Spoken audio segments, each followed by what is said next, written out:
Everybody. Good evening, chatters. I had to pluck up all my courage to ask my mother two questions that I asked her over and over again. The first question was, how did you ever manage to leave Germany in 1935 at age 15 and make your way to South Africa all by yourself? And she answered, well, the anti-Semitic legislation passed by Hitler made it clear to me that I'd never get any work. So I had to make a decision to leave. And the only place I could get a job was South Africa, the rural part of South Africa, so I went. And then I asked a more difficult question, which was, why didn't your parents and your brother go with you? A strange look came over her face as she said, well, they came to the railroad station and my mother said we should all get on the train with Hilda, that was her name. And my father said, I'm a veterinarian in this town, everything will be fine, no problem, everybody relax. And so I went on my own. Now when she told me this story, I knew, of course, that she never again saw her parents or her brother.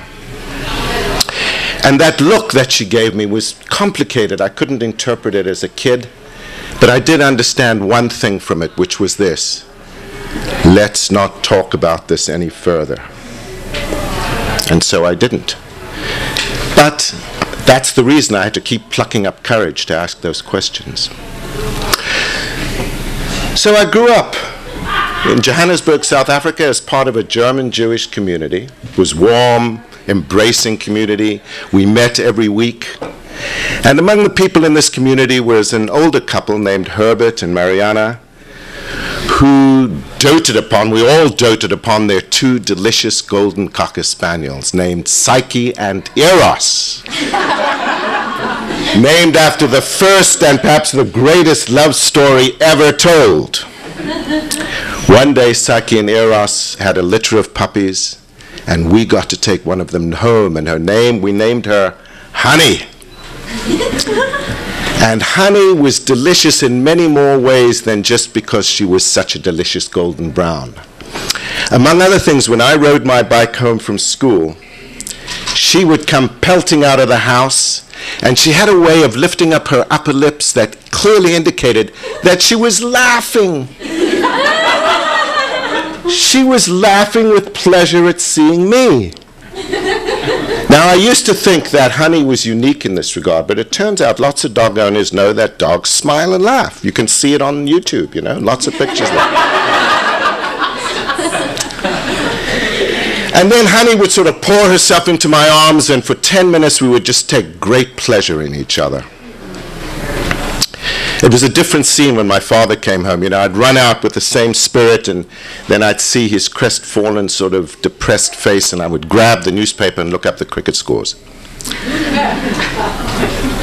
One day, my parents announced that they're going to emigrate. We're all going to emigrate to the United States. Among other reasons my mother gives us is that she's found some long-lost family, and that last we're going to really know what it means to be part of a family.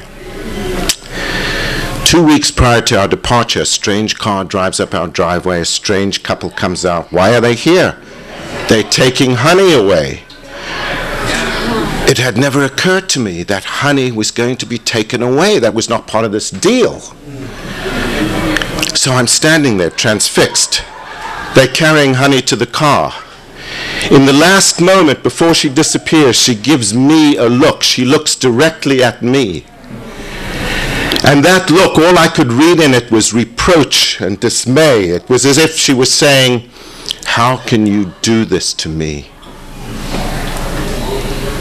1 week later, I had to pluck up courage again, but this time to ask a very different question of my mother.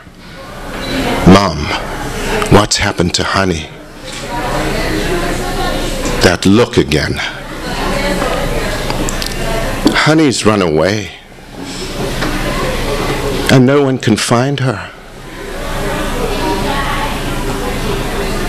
So for the next weeks and months, I see that image of honey running away, looking for me who abandoned her. And even though I'm suffering these feelings of grief and guilt alone, I get a little bit closer to understanding why it was so important for my mother to make sure that those burning feelings and images never got too hot. Thank you.